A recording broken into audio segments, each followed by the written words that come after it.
La promoción de bachilleres del año 1966 de la Institución Educativa Gimnasio del Pacífico, con el auspicio de la Cámara de Comercio, invitaron al viceministro de Minas y Energía a Tuluá para que dictara una conferencia sobre la situación minero-energética del país y sus perspectivas. Ellos tenían un interés por conocer cuáles son las perspectivas del desarrollo futuro de nuestro sector y en particular del sector de las renovables. Y les he compartido lo siguiente: miren, en Colombia la principal fuente de energía pues son los combustibles líquidos y el principal consumidor es el sector transporte. Ahí entonces hay un gran potencial de cómo mejorar ese futuro en materia de eficiencia energética, cómo se puede optimizar el uso por parte del sector transporte.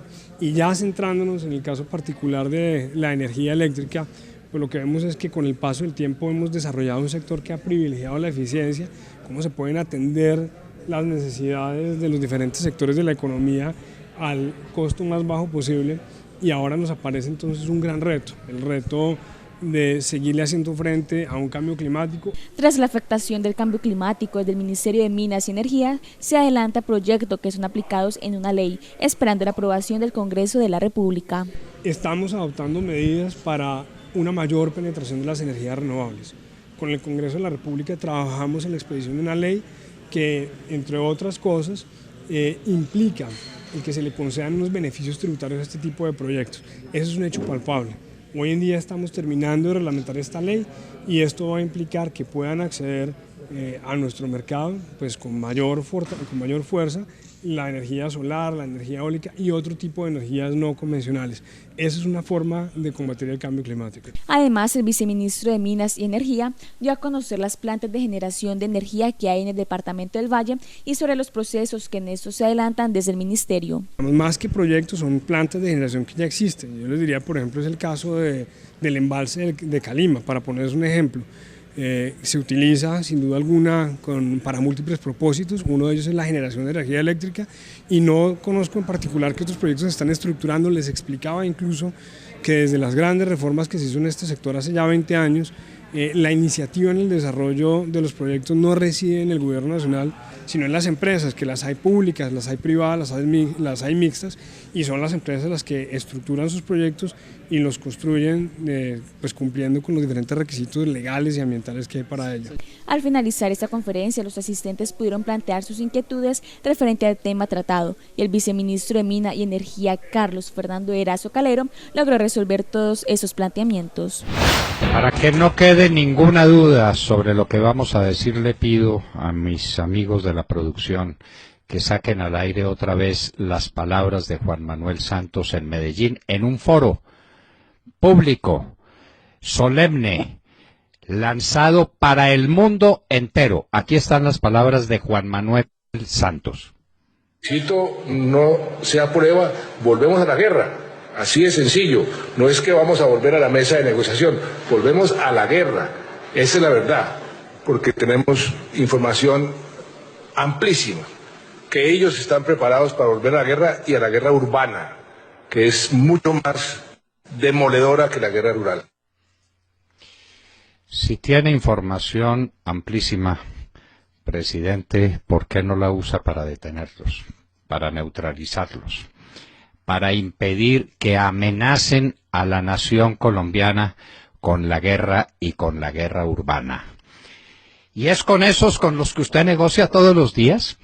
¿Es con esos salvajes? ¿Es con esos bandidos que nos amenazan con una guerra urbana, según amplísima información que usted tiene, con los que se extiende la mano el señor de la calle y el señor Jaramillo y el general Naranjo todos los días? ¿Es con ellos con los que negocia?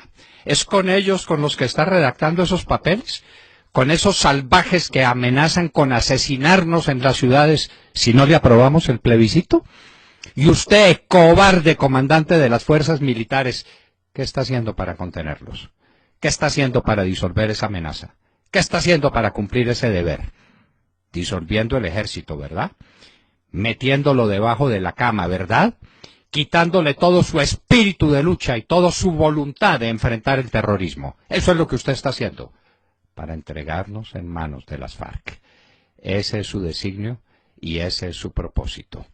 Lo que le faltaba a usted, un escenario internacional para amenazarnos, de manera que si no le aprobamos su plebiscito infame en el que quedamos en manos de las FARC y transformamos la Constitución Política de Colombia para incluir todo lo que a usted le dé la gana decir, con sus socios, el Timochenko y el Santrich y el Alape y todos esos bandidos que tienen La Habana, para incluirlos como parte de la Constitución Política de Colombia, es decir, para entregar definitivamente la nación, es decir, para arrodillarnos, es decir, para conducirnos a lo que hay es Venezuela y a lo que ha sido Cuba en los últimos 50 años. Con que ese es el propósito, ¿no? Y con que ese es el sistema. Si no le aprobamos el plebiscito, nos manda a asesinar. Pues va a tener que mandar a asesinar a muchos, presidente Santos. Somos 47 millones de habitantes y con usted no hay nadie. Y desde ayer sí que es cierto que no hay nadie en Colombia. Si usted tenía el 10, el 12 o el 13% de favorabilidad, hoy no tiene el 1%. Hoy no tiene el 1%.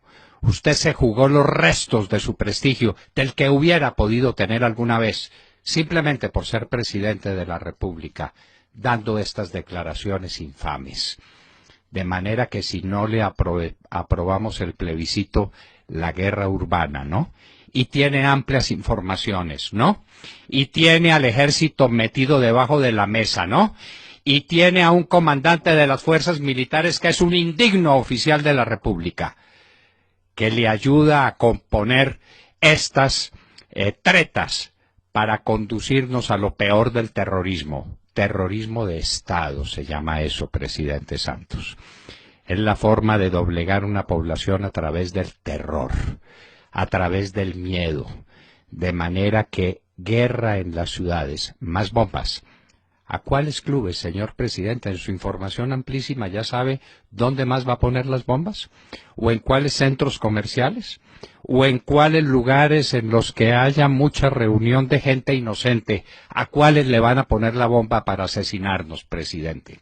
¿Por qué no nos va diciendo en qué consiste esa amplísima información que usted tiene sobre la guerra urbana, que es peor que la guerra rural?